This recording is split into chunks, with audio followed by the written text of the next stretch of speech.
साहिब जी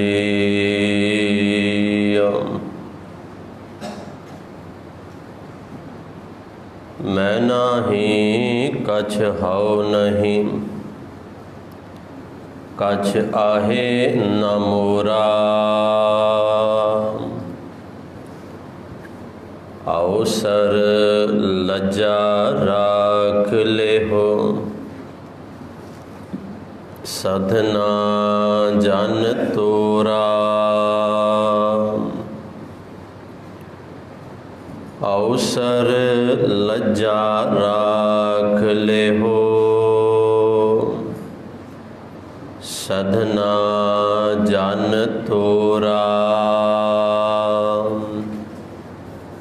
वाहिगुरु साहिब जी असंख नाव असंख थाव, अगम अगम असंख लो। असंख नाव असंख थाव, अगम अगम असंख लो। वाहिगुरु जी का खालसा, वाहिगुरु जी की फतेह। सतगुरां दी पावन पवित्र हजूरी विच जुड़ बैठे सत संगी जनों, सजे हुए दीवाना दे अंदर जिथे अमृतमयी पावन गुरबाणी दे कीर्तन आप जी ने श्रवण कीते, जुड़ बैठे हो इस वेले लड़ीवार चल रही जपजी साहिब दी कथा विचार श्रवण करन दे लई। अज दी ये पौड़ी जो आप जी ने हुणे श्रवण कीती, ये जपजी साहिब दी 19वीं पौड़ी है। की रहमतां मेरे पातशाह मेरे बाबे ने कीतियां, की सानू उपदेश बख्शिया, की समझाया, ये आपां अज विचारण दा यतन करना है। सतगुरु रहमत करन। विचारां दी आरंभता तो पहलां अपनियां मनोवृत्तियां नू करो इकागर, रसना नू करो पवित्र, करो गुरफतेह दी सांझ। वाहिगुरु जी का खालसा, वाहिगुरु जी की फतेह। अज दी ये पावन पौड़ी असंख नाम असंख थाम। असल दे अंदर ये 3 पौड़ियां हन। पहली पौड़ी मेरे पातशाह ने आरंभ कीती ते आख्या असंख जप असंख भाओ। दूसरी पौड़ी दी आरंभता मेरे बाबे ने कीती ते आख्या असंख मूर्ख अंध घोर, असंख चोर हरामखोर। ये तीजी पौड़ी है जिथे बाबे नानक ने ये बचन कहे ते आख्या भाई असंख नाम असंख थाम। असल दे अंदर जदों ये असंख शब्द मेरे बाबे ने मेरे पातशाह ने वरत्या, पहली गल ते उस परमात्मा दी जिहड़ी सिफत है वो बयान नहीं की जा सकती। अज दी जिहड़ी पौड़ी है ना, इस पौड़ी दे अंदर ये बचन कहे गए कि जे परमात्मा दी सिफत नूं बयान नहीं किया जा सकता, पर उन्होंने बयान करन दे वास्ते अखरां दी लोड़ ते पएगी ना, लिखना ते पएगा ना। इस वास्ते जिहड़ा शब्द वरत्या गया वो है असंख। असंख का भाव है जिथे जाके गिनतियां मिनतियां जिहड़ियां वो खत्म हो जान। असंख का की अर्थ है? गिनती की इकाई असी करते हाँ, एक दो फिर सैकड़े तो फिर हज़ारां तो फिर लखां तो फिर करोड़ां तो फिर अरबां ते असी आउणे हाँ। अरबां तो बाद जिहड़ी गिनती है ना वो आखिया जाता जी इन्ने सैकड़े अरब, इदां कहा जाता है। जदों शब्द असंख मेरे पातशाह ने वरत्या तो असंख शब्द वरतन का भाव है कि इस तो अगे गिनतियां मिनतियां जिहड़ियां वो खत्म हैं, कुछ भी नहीं है। कहते उस परमात्मा ने अपनी कुदरत नूं रचिया, अपनी कायनात नूं उस वाहिगुरू ने बनाया। इस कुदरत इस कायनात दे अंदर उन्हें अनेकां ही थावां बना दित्तियां, अनेकां, कोई एक दो नहीं। वेखो बाणी ये बचन कह रही है कोट ब्रह्मंड को, कोट ब्रह्मंड, इत्थे परमात्मा नूं उहदा मालक उहदा स्वामी कहा गया। कोट का भाव है करोड़ां, करोड़ां ब्रह्मंड उस परमात्मा उस वाहिगुरू ने बनाए हैं। करोड़ां उन्हां दा मालक है वो। ये कुदरत जिहड़ी है ना, कुदरत बेअंत है, उहदी कादर जे बेअंत है तो उस कादर दी कुदरत भी बेअंत है। हुण जिन्ने थां उस परमात्मा ने बनाए, जिन्ने टकाने उन्हें, जिन्नियां धरतियां, जिन्ने आकाश, जिन्ने पताल बना दिते, अज उहदे लई शब्द असंख वरत्या गया। असंख थाम, ते जे वो थाम वो टिकाने असंख ने तो उन्हां दे नाम भी तो असंख ही होणगे ना, वो कोई एक दो तो नहीं हो सकता। असंख थाम असंख, मेरे साहब सच्चे पातशाह ने आख्या भाई असंख नाम असंख थाम, असंखा थाम ने असंखा टिकाने उस परमात्मा ने बनाए तो उन्हां असंखा थावां दे टिकाणियां दे असंखा ही, असंखा दा भाव जिहड़े गिनतियां मिनतियां तो परे वो नाम उन्हां दे रख दिते। फिर आख्या कहंदे अगम अगम असंख लो। अगम दा भाव है, वैसे अगम शब्द जिहड़ा है ये परमात्मा दे वास्ते ही आया है हर जगह ते। अगम का भाव है जिहदा पार ना पाया जा सके, जिहदा टिकाणा ना लभ्या जा सके, जिहड़ा समझ तो परे है, समझ तो बाहर है, उन्हों अगम कहा गया। देखो इत्थे भी शब्द असंख है।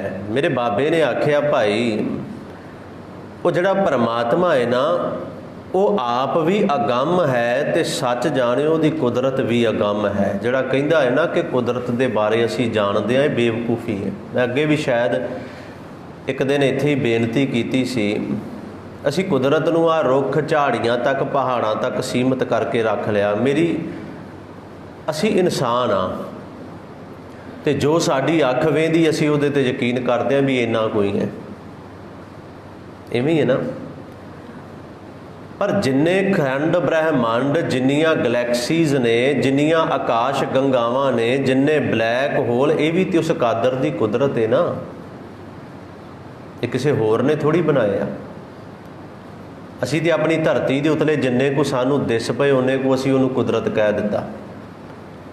असीं कादर दा, कादर नूं मतलब एस्टीमेट ही नहीं कर सके। उहदी कुदरत ते बेअंत है, वो भी कादर की तरह है। सच्चे पातशाह ने आख्या भाई वो जिहड़े उन्हें बनाए ने ना लो, वो आकार, वो बखंड, ब्रह्मंड, वो सारे असंख हन, वो अगम हन। ते नाल मेरे बाबे ने अगले बोल कहे, कहंदे ध्यान नाल सुनियो हुण, कहंदे असंख कहे सिर भार होए। कहंदे जे उहदे लई असंख शब्द भी कवांगे ना तो ये भी माड़ी गल है। ध्यान नाल सुनियो, ये बचन बड़े कमाल का है क्योंकि असंख दियां 3 पौड़ियां। मेरे बाबे ने आख्या असंख कहे, जे असंख भी कहा जाए ना, लफ्ज़ असंख, असंख कहे सिर भार होए, तां भी मैं कहांगा कि मेरे सिर ते भार है, भाव मैं गुनाहगार मन्निया जावांगा। असंख कहण नाल भी, क्योंकि वो उस तो भी बेअंत है, उस तो भी अगे, उस तो भी वध है। पर जिहड़े बचन अगे कहे ना, उहदे विच समझा दिता। कहंदे असंख कहे सिर भार होए, पर बाबे ने आख्या अखरी नाम अखरी सलाह। जे किसी की सिफत सलाह करनी होए अखर तो लिखने ही पैणगे ना। किसी का नाम लिखना होवे ते अखरां विच ही लिखांगे ना। तो अखरां विच जे लिखना है तो वह असंखां ते जाके खत्म है।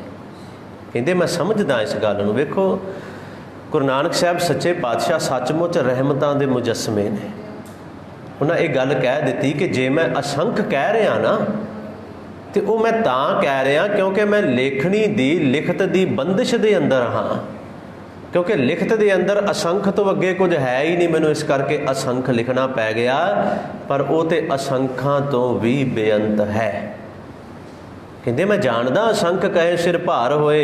जे मैं असंख कहना तो यह भी मैं गुनाहगार हाँ, मेरे सिर ते भार है। असंख भी नहीं मैं कह सकता पर करां की। कहते अखरी नाम अखरी सलाह कि जे उहदी सिफत सलाह करनी उहदा नाम लैना जां लिखना है तो अखरां नाल ही होएगा ना। अखरी ज्ञान गीत गुण गाह। जे उहदे ज्ञान नूं लिखना है तो अखरां नाल ही लिखिया जाएगा ना। जे उहदे गीतां नूं गाउणा है लिखना है तो वह भी अखरां नाल ही है ना। वैसे भगत कबीर साहब दा बचन बड़े कमाल दा है बाणी दे अंदर। कुछ ना इन्हां गल्लां नूं समझना पएगा। बाणी सचमुच रहस्य है, बड़ा वड्डा रहस्य है बाणी दे अंदर। भगत कबीर साहब ने पट्टी लिखी। उन्हां आख्या कहंदे 52 अखर लोक त्रै। तिन्हां लोकां दे अंदर धरत आकाश पताल 52 अखर।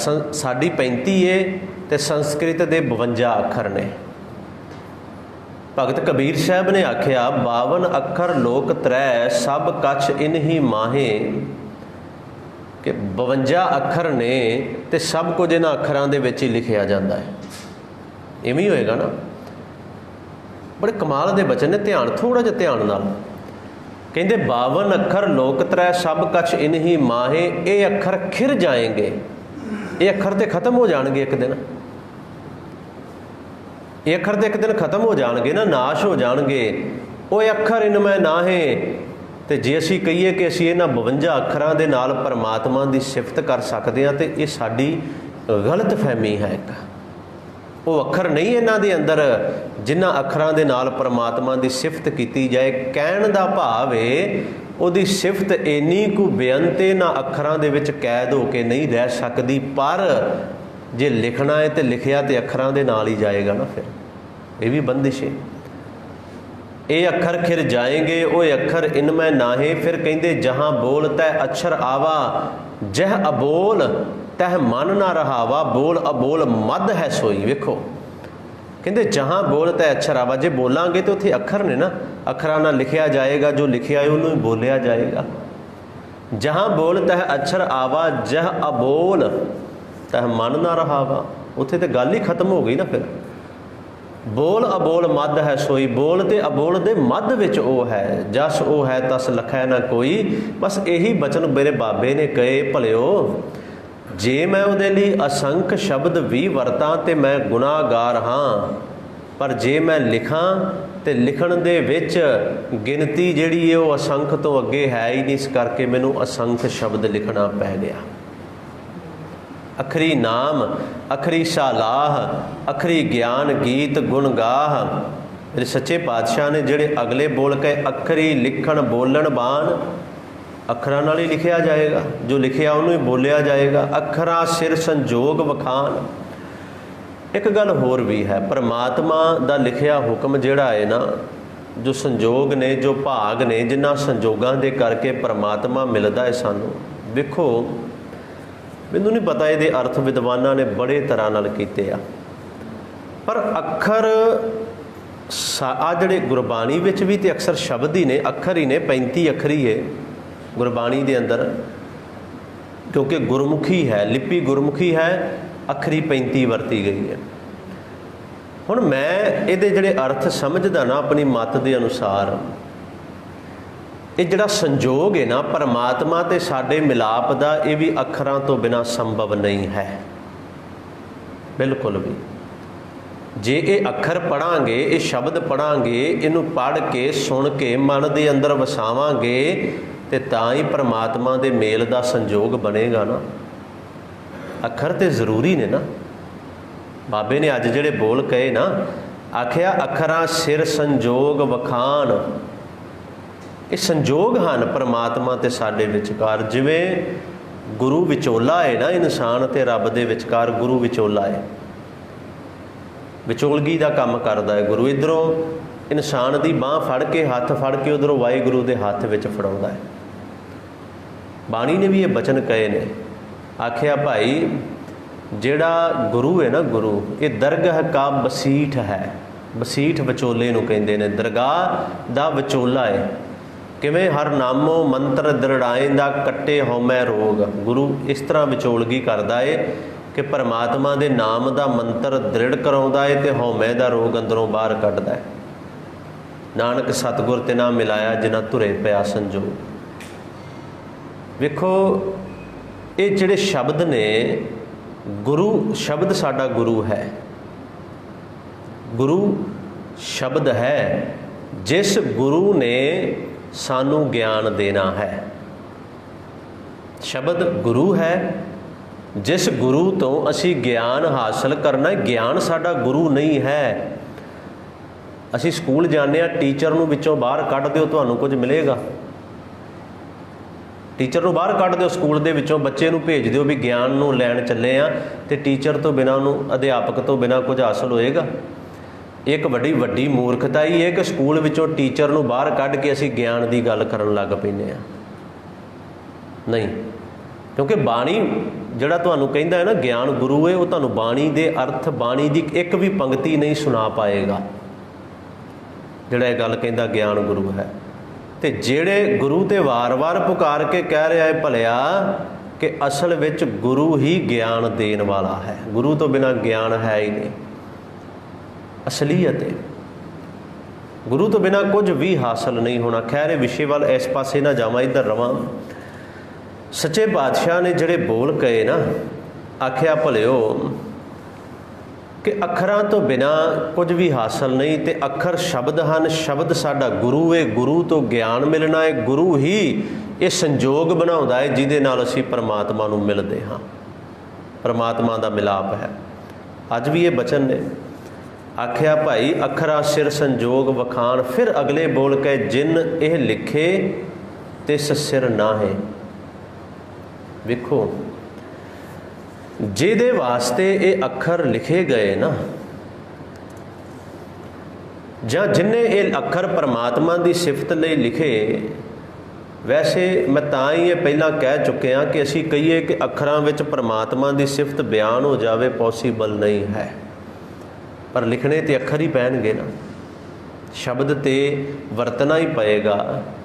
ਅਸੀਂ ਕਿਸੇ ਨੂੰ ਬੁਲਾਉਣਾ ਹੈ, ਉਹਦਾ ਨਾਮ, ਬੱਚਾ ਜਨਮ ਲੈਂਦਾ ਉਹਦਾ ਇੱਕ ਨਾਮ ਰੱਖਦੇ ਆ, ਉਹਦੀ ਆਈਡੈਂਟਿਟੀ ਹੈ, ਉਹਦੀ ਪਛਾਣ ਹੈ ਕਿ ਆਹ ਨਾਮ ਲੈ ਕੇ ਆਵਾਜ਼ ਮਾਰਾਂਗੇ ਤੇ ਇਹੀ ਪਿੱਛੇ ਮੁੜ ਕੇ ਵੇਖੇਗਾ ਜੇ ਕੋਈ ਹੋਰ ਇਸ ਨਾਮ ਵਾਲਾ ਨਾ ਹੋਵੇ। ਤੇ ਇੱਕ ਆਈਡੈਂਟਿਟੀ, ਪਛਾਣ ਕਰ ਦਿੱਤੀ ਨਾ ਅਸੀਂ। ਅੱਜ ਮੇਰੇ ਬਾਬੇ ਨੇ ਆਖਿਆ ਭਲਿਓ, ਕਿਉਂਕਿ ਜਪਜੀ ਸਾਹਿਬ ਜਿਹੜੀ ਬਾਣੀ ਸੱਚਮੁੱਚ ਬੜੀ ਕਠਿਨ ਹੈ। ਇਹਦੇ ਅਰਥ ਸਮਝਣੇ, ਇਹਦੇ ਅਰਥ ਕਰਨੇ ਬੜੇ ਔਖੇ ਨੇ। ਬਾਬੇ ਨੇ ਆਖਿਆ ਕਿ ਅੱਖਰਾਂ ਤੋਂ ਬਿਨਾਂ ਵੀ ਸੰਭਵ ਨਹੀਂ ਹੈ। ਸੁਣਿਓ ਧਿਆਨ ਨਾਲ। ਪਰ ਜੇ ਅਸੀਂ ਕਹਿ ਦਈਏ ਕਿ ਇਕੱਲੇ ਅੱਖਰਾਂ ਵਿੱਚ ਹੀ ਸਭ ਕੁਝ ਉਹਦੀ ਸਿਫਤ ਕਰ ਦਈਏ, ਇਹ ਵੀ ਗੱਲ ਗਲਤ ਜੇ। ਉਹ ਤੇ ਇੰਨਾ ਕੁ ਬੇਅੰਤ, ਇੰਨਾ ਕੁ ਵਿਸ਼ਾਲ, ਉਹਦੇ ਵਾਸਤੇ ਉਹਦੀ ਸਿਫਤ ਲਿਖਦਿਆਂ ਅੱਖਰ ਵੀ ਖਤਮ ਹੋ ਜਾਣਗੇ, ਪਰ ਉਹਦੀ ਸਿਫਤ ਖਤਮ ਨਹੀਂ ਹੋਏਗੀ, ਉਹਦੀ ਵਡਿਆਈ ਖਤਮ ਨਹੀਂ ਹੋਏਗੀ।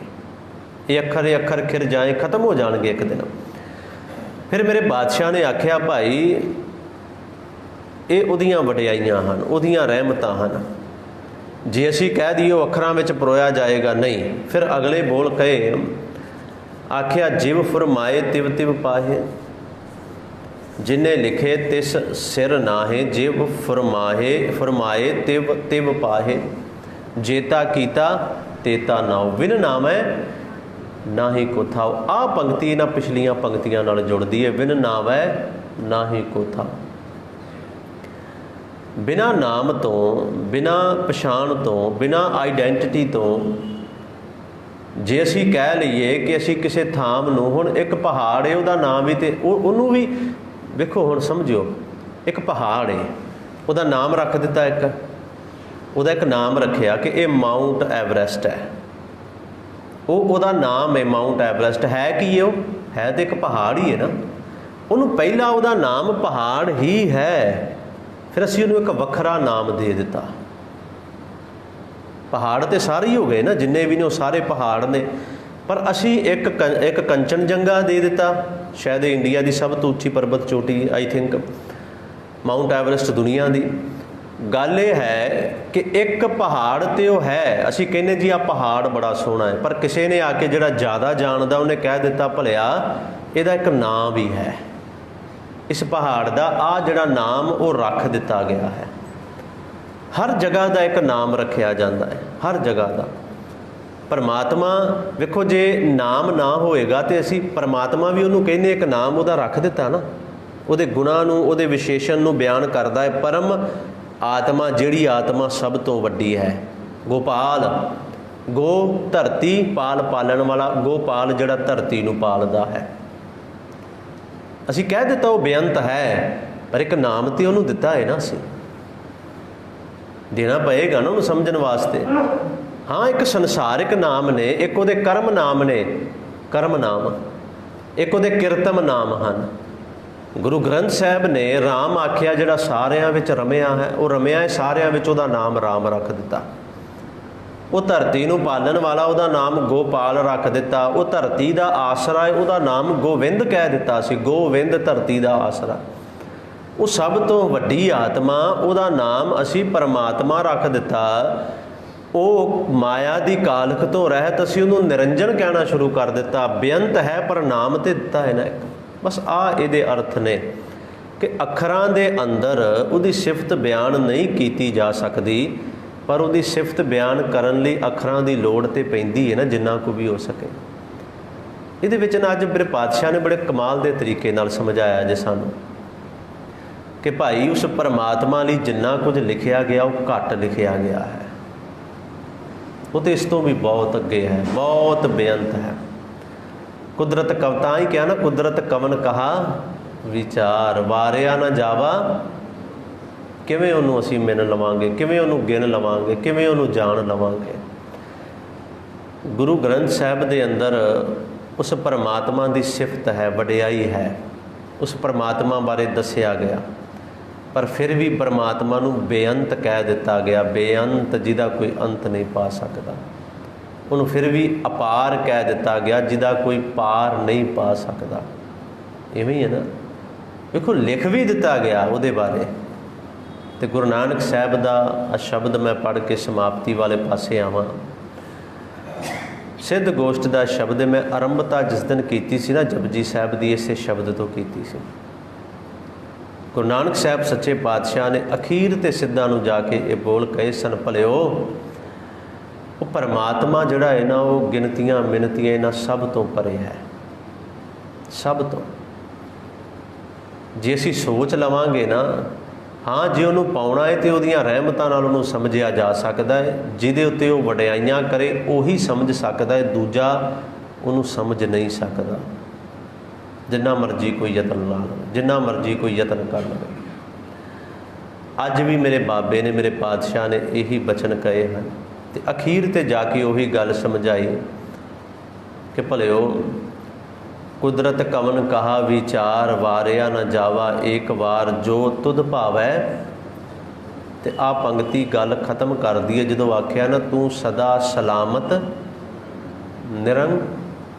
ਨਿਰੰਕਾਰ ਦਾ ਮਤਲਬ ਹੈ ਜਿਹਦਾ ਕੋਈ ਆਕਾਰ ਨਹੀਂ ਹੈ, ਜਿਹਦਾ ਕੋਈ ਵੀ ਆਕਾਰ ਨਹੀਂ, ਉਹ ਨਿਰੰਕਾਰ। ਤੂੰ ਸਦਾ ਸਲਾਮਤ ਨਿਰੰਕਾਰ, ਤੂੰ ਸਦਾ ਹੈ, ਸਲਾਮਤ ਹੈ, ਤੂੰ ਨਿਰਆਕਾਰ ਹੈ, ਜਿਹਦਾ ਕੋਈ ਆਕਾਰ ਨਹੀਂ, ਪਰ ਸਭ ਕੁਝ ਹੈ ਵੀ ਤੇਰਾ। ਇਹਨਾਂ ਸਾਰਿਆਂ ਦੇ ਅੰਦਰ ਵਸਦਾ ਵੀ ਤੂੰ ਆਪ ਹੈ, ਪਰ ਨਿਰੰਜਨ ਹੋ ਕੇ, ਮਾਇਆ ਦੀ ਕਾਲਖ ਤੋਂ ਰਹਿਤ ਹੋ ਕੇ। ਇਹ ਜਿਹੜੀ ਜਪਜੀ ਸਾਹਿਬ ਦੀ ਇਹ ਬਾਣੀ ਹੈ ਨਾ, ਸੱਚਮੁੱਚ ਜੇ ਮੈਂ ਕਹਿ ਲਵਾਂ ਕਿ ਇਹਦੇ ਅਰਥ ਹੋ ਸਕਦੇ ਨੇ ਤੇ ਨਹੀਂ। ਇਹ ਤੇ ਗੁਰੂ ਨਾਨਕ ਸਾਹਿਬ ਸੱਚੇ ਪਾਤਸ਼ਾਹ ਜਿਨ੍ਹਾਂ ਨੇ ਇਸ ਬਾਣੀ ਨੂੰ ਉਚਾਰਿਆ ਹੈ ਨਾ, इस बाणी के अर्थ ਉਹੀ कर सकते हैं। ਅਸੀਂ तो कोशिश करते हैं, सिर्फ यतन करते हैं कि ਇਹਦੇ अखरी अर्थ ਜਿਹੜੇ ਨੇ ਉਹ ਕੀਤੇ ਜਾ ਸਕਣ ਗੁਰਬਾਣੀ ਵਿੱਚੋਂ ਉਦਾਹਰਨਾਂ ਪ੍ਰਮਾਣ ਲੈ ਕੇ। ਸੋ ਸਤਿਗੁਰੂ ਕਿਰਪਾ ਕਰਨ, ਰਹਿਮਤ ਕਰਨ। ਕਿਤੇ ਸਮਾਂ ਬੜੀ ਛੇਤੀ ਨਿਕਲ ਜਾਂਦਾ ਹੈ। ਸੋ ਅਗਲੀ ਪੌੜੀ ਜਿਹੜੀ ਕੱਲ੍ਹ ਦੀ ਹੈ ਉਹ ਕੱਲ੍ਹ ਨੂੰ ਵਿਚਾਰ ਕਰਾਂਗੇ ਆਪਾਂ। ਅੱਜ ਇਸ ਪਾਵਨ ਪੌੜੀ ਦੀ ਵਿਚਾਰ ਕਰਦਿਆਂ ਬੇਅੰਤ ਭੁੱਲਾਂ ਹੋ ਗਈਆਂ ਹਨ। ਸਤਿਗੁਰੂ ਸੱਚੇ ਪਾਤਸ਼ਾਹ ਤੇ ਆਪ ਸਰਬੱਤ ਸੰਗਤ ਆਪ ਜੀ ਬਖਸ਼ਣਹਾਰ ਹੋ। ਬੇਅੰਤ ਭੁੱਲਾਂ ਦੀ ਖਿਮਾ ਕਰੋ, ਫਤਿਹ ਦੀ ਸਾਂਝ। ਵਾਹਿਗੁਰੂ ਜੀ ਕਾ ਖਾਲਸਾ, ਵਾਹਿਗੁਰੂ ਜੀ ਕੀ ਫਤਿਹ।